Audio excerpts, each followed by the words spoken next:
ऊपर हमने बढ़ती जा रहा है प्रेशर। तब और आपकी सेकंड प्लेट लेकर आइए।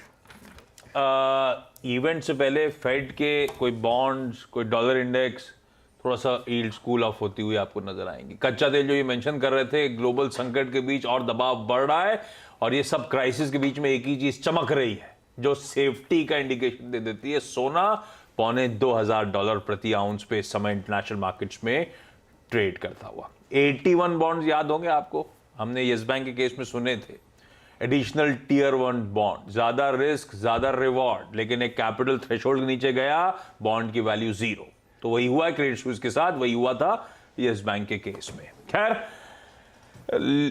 कहां हम लोग लिक्विडिटी सक आउट करना चाहते थे और कहां लिक्विडिटी झोंकनी पड़ी, किसी को समझ में नहीं आ रहा है। एब्सोल्युटली। और देखिए आशीष, ये गोल्ड इसलिए बढ़ रहा है ना, और एक और चीज, सिर्फ गोल्ड नहीं बढ़ रहा है, एक इन जनरल सेफ्टी वाला डॉलर। अब डॉलर की तो वैल्यू ही नहीं है ना कुछ, मतलब आप जितना मर्जी प्रिंट कर लें, अब आप एक बैंक प्रॉब्लम में आया, 2 बैंक प्रॉब्लम में आए, आप और प्रिंट कर लोगे। पिछले एक हफ्ते की सबसे इंपॉर्टेंट और सबसे बड़ी रैली पता है कहाँ हुई है? किसी ने शायद नोटिस भी नहीं किया होगा, बिटकॉइन में। 18,000 वाला बिटकॉइन, जब से क्रेडिट स्विस का संकट स्टार्ट हुआ है, 18,000 से 27,000 आ गया। वो 18,000 से 27,000 एक हफ्ते में बिटकॉइन आया। मतलब आप इमेजिन करिए 50% की रैली है।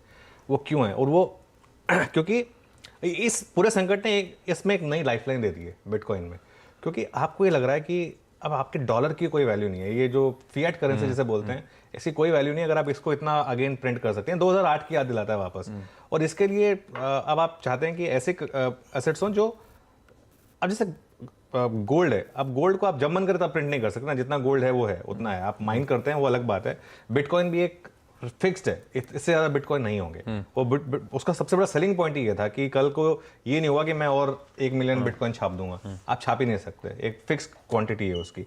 तो इसके लिए एक मार्केट में अब थोड़ी सी रैली आ रही है। और मैं एक चीज़ इसलिए हमेशा कहता हूँ लोगों को, और खासतौर से बात पहले भी हुई थी, गोल्ड और सिल्वर इस साल एक ऐसी एसेट क्लास रहेगी जो साल के शुरू में हमने डिस्कस किया था ये, कि गोल्ड और सिल्वर एक ऐसी एसेट क्लास रहेगी जो इस साल आपको बहुत अच्छा कमा के देगी। और कमा के देने से अच्छा है, आपको नींद अच्छी आएगी उससे। एटलीस्ट मतलब आपको ये नहीं लगेगा कि कल को मेरा कुछ पोर्टफोलियो एकदम जीरो हो जाएगा, या अब जैसे आपने 81 बॉन्ड की आप बात कर रहे हैं, ओवरनाइट आप सुबह उठे और आपका पोर्टफोलियो जीरो हो गया, मतलब एकदम पता भी नहीं चला आपको।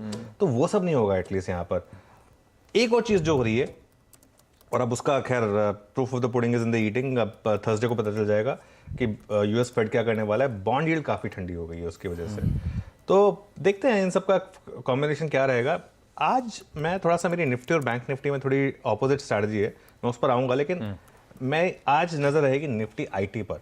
क्योंकि फ्राइडे को निफ्टी आईटी ने 200 डे मूविंग एवरेज को बचाने की कोशिश की, उसका जस्ट उस लाइन पर क्लोज हुआ है। मेक और ब्रेक लेवल है निफ्टी आईटी का। और जैसा मैं लगातार कह रहा हूँ कि ये निफ्टी आईटी का प्रेशर जो है नैस्डैक के मुकाबले कंप्लीट ऑपोजिट चाल, पहली बार 2 साल में ऐसा हुआ है। और उसका कारण ये जो बैंकों में प्रॉब्लम है इसकी वजह से हो रहा है, और बीएफएसआई सबसे बड़ा क्लाइंट है इनका।